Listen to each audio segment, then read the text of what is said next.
29 juin 2009, la Toscane. Les habitants de la petite ville côtière de Viareggio se détendent chez eux par cette soirée d'été incomparable. Un train de marchandises composé de 14 wagons-citernes remplis de gaz de pétrole liquéfié est en train de traverser leur gare. Roulant dans Viareggio à un peu moins de 100 km/h, l'essieu avant du premier wagon-citerne se brise. Le train déraille. Le wagon-citerne, éventré, libère un nuage de vapeur de pétrole dans le voisinage. En quelques minutes, le nuage s'enflamme. Toute la zone se transforme en brasier, le feu se propageant dans les rues. Les véhicules explosent les uns après les autres. Viareggio ressemble à une zone de guerre. Cette nuit-là, j'ai entendu un bruit dont j'ai tout de suite su qu'il n'était pas normal. Le bruit de l'acier qui se brise et des rails qui crissent.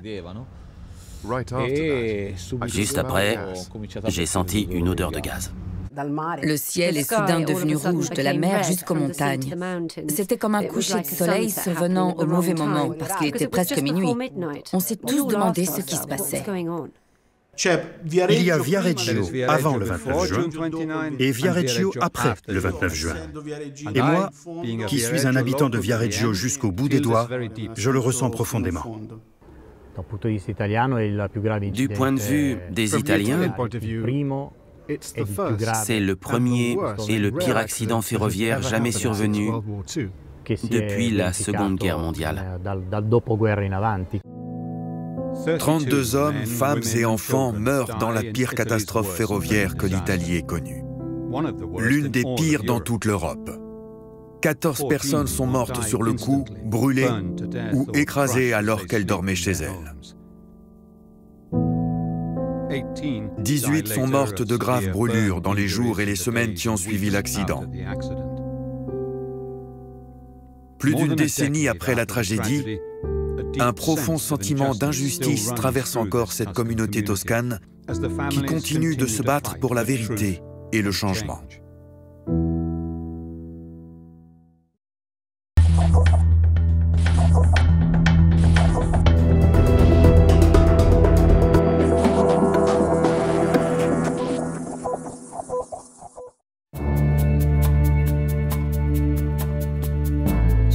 San Martino di Trecate, Piémont.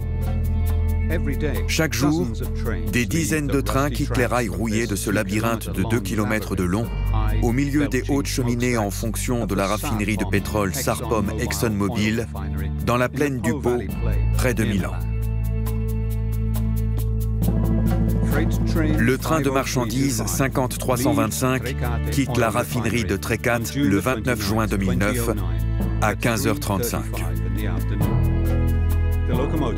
La locomotive tire 14 wagons-citernes, chacun transportant 45 tonnes de GPL, soit 630 tonnes au total, avec pour destination Aversana Petroli, une société gazière du sud de l'Italie.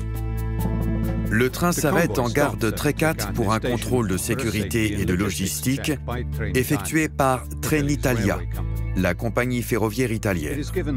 Il reçoit le feu vert et continue à foncer vers la mer, dépassant Gênes et changeant de conducteur à La Spezia. C'est une chaude soirée d'été, peu avant minuit, et les gens se promènent encore dans la ville toscane de Viareggio alors que le train approche. Marco Piagentini et sa femme Stefania s'installent pour dormir dans la Via Ponchielli après avoir déjà couché leurs 3 fils. Leonardo, 8 ans, Luca, 4 ans, et Lorenzo, 2 ans. J'étais sur le canapé à regarder la télévision. Les enfants dormaient et il y avait donc ce moment de liberté où on peut se détendre un peu. Puis, j'ai entendu ce bruit étrange. C'était bizarre, même si les trains font bien évidemment du bruit quand ils passent. Le train de marchandises 50325 passe dans la gare à 90 km/h, juste en dessous de la limite de vitesse de 100 km/h. Puis 400 mètres plus loin, le convoi déraille et commence à se renverser sur le côté. En cause, l'essieu du premier wagon qui s'est cassé en deux. Ce premier wagon-citerne tombe sur le côté où un crampon de chemin de fer y fait un grand trou. Il continue sa course jusqu'à s'arrêter plus loin sur la gauche. Les 4 wagons suivants se renversent à sa suite et 2 autres sortent encore des rails, mais restent debout. Emanuela Menichetti, 21 ans, vient juste de rentrer de vacances avec son amie Sarah.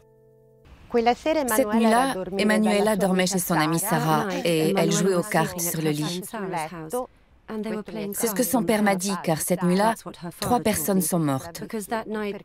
Sarah, sa mère et Emanuela. Il était le seul survivant. Ils sont sortis en courant pour voir ce qui se passait, et dans cette maison, il y avait 4 personnes. 3 sont mortes et il est le seul survivant.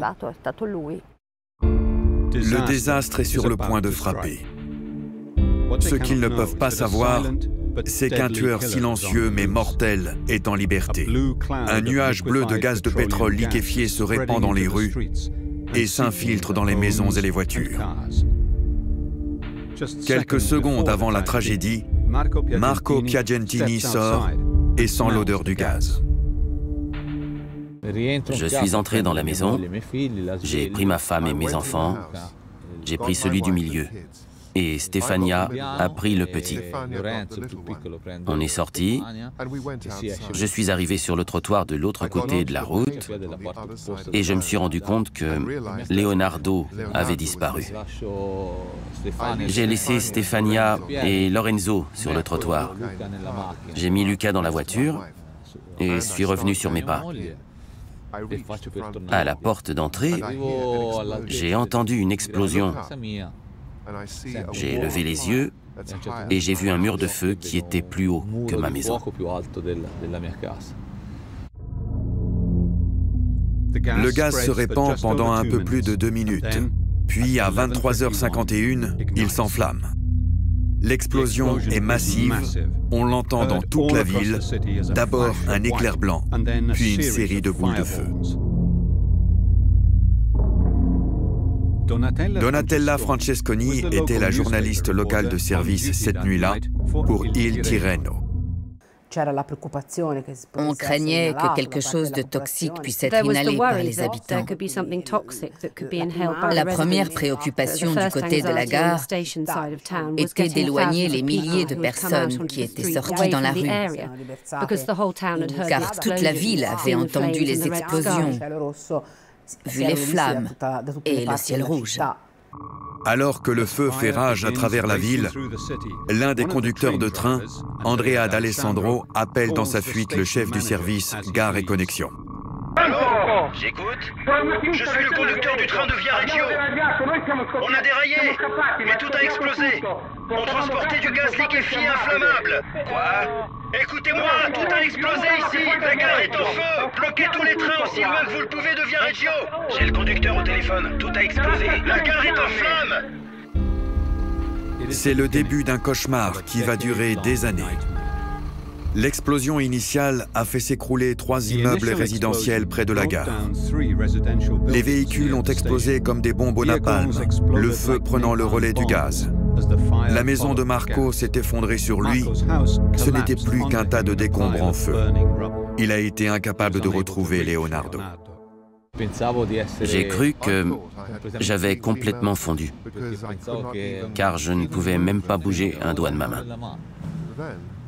Puis, j'ai commencé à crier au secours, même si je ne pouvais pas respirer.